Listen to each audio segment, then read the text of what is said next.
आज हम लोग पढ़ेंगे क्लास 10th के प्रश्नावली 12.1 का क्वेश्चन नंबर 2। देखिए क्वेश्चन नंबर 2 क्या है। दो वृत्तों की त्रिज्याएं क्रमशः 8 सेंटीमीटर और 6 सेंटीमीटर है। उस वृत्त की त्रिज्या ज्ञात कीजिए जिसका क्षेत्रफल इन दोनों वृत्तों के क्षेत्रफलों के योग के बराबर है।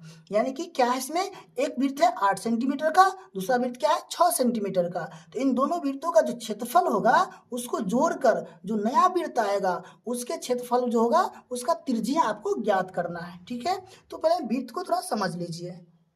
देखिए हमने यहाँ पे 3 ठो वृत्त ले लिया है।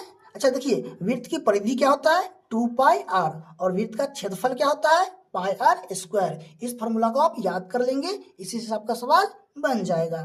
देखिए एक है पहला वृत्त, वो कितना है, वो है 8 सेंटीमीटर। कितना, 8 सेंटीमीटर। दूसरा वृत्त कितना है 6 सेंटीमीटर। और इस दोनों वृत्तों का जो क्षेत्रफल होगा है ना, उसके जोड़कर जो नया वृत्त बना है उसका त्रिज्या आपको निकालने के लिए कहा जा रहा है। देखिए ये जो बिंदु है ना, इस बिंदु को क्या बोलते हैं, इस बिंदु को हम लोग केंद्र बोलेंगे। क्या बोलेंगे, केंद्र। और ये जो रेखा है, ये रेखा को हम लोग क्या बोलते हैं, इसको हम लोग बोलेंगे परिधि।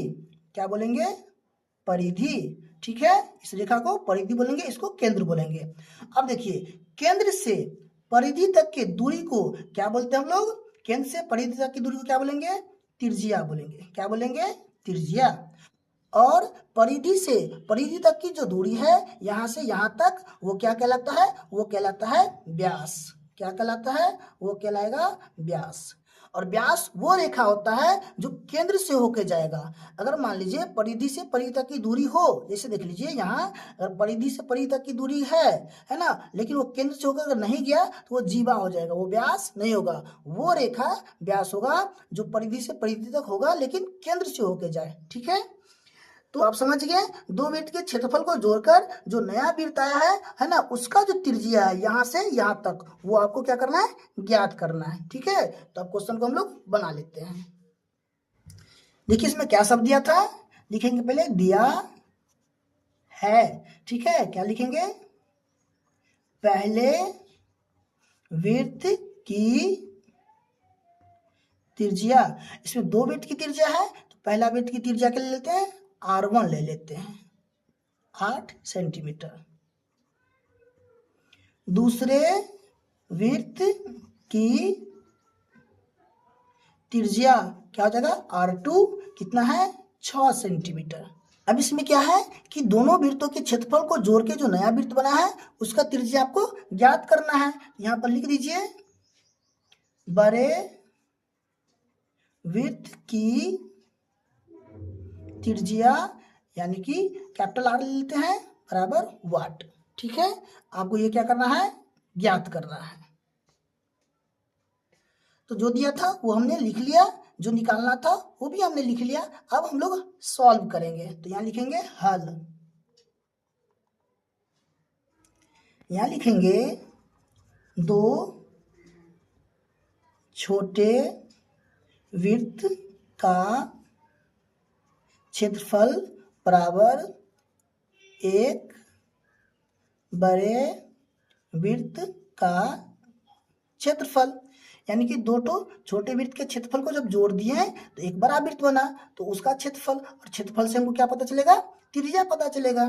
ठीक है, तो वृत्त का क्षेत्रफल क्या बताए थे, पाई आर स्क्वायर। देखिए आर कौन है, ये पहले वृत्त का R1 है। ठीक है, फिर लिखेंगे पाई R2 लिखेंगे, R2 का स्क्वायर, फिर बराबर एक बड़ा वृत्त, इसका आर क्या है, कैपिटल आर है, तो पाई आर स्क्वायर।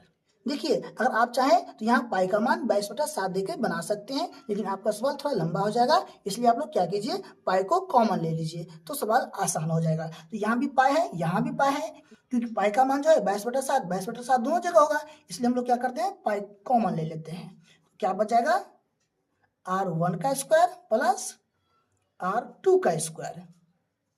यहाँ भी पाई है और आर स्क्वायर है। ठीक है, अब क्या कीजिए, देखिए बराबर के दोनों तरफ पाई पाई है तो इसको काट दीजिए। तो R1 कितना है, देखिए 8, तो क्या कीजिए 8 का यहाँ पे स्क्वायर कर दीजिए, और R2 कितना है 6 है, तो यहाँ पे 6 का स्क्वायर कर दीजिए और यहाँ क्या बच गया आर स्क्वायर। तो 8 64 प्लस 6 36 बराबर में आर स्क्वायर। ठीक है, 36 और 64 को जोड़ेंगे तो 6 4 10 की 0 यहाँ से ले 6 3 9 1 10 1 हो जाएगा, यहाँ हो जाएगा आर स्क्वायर।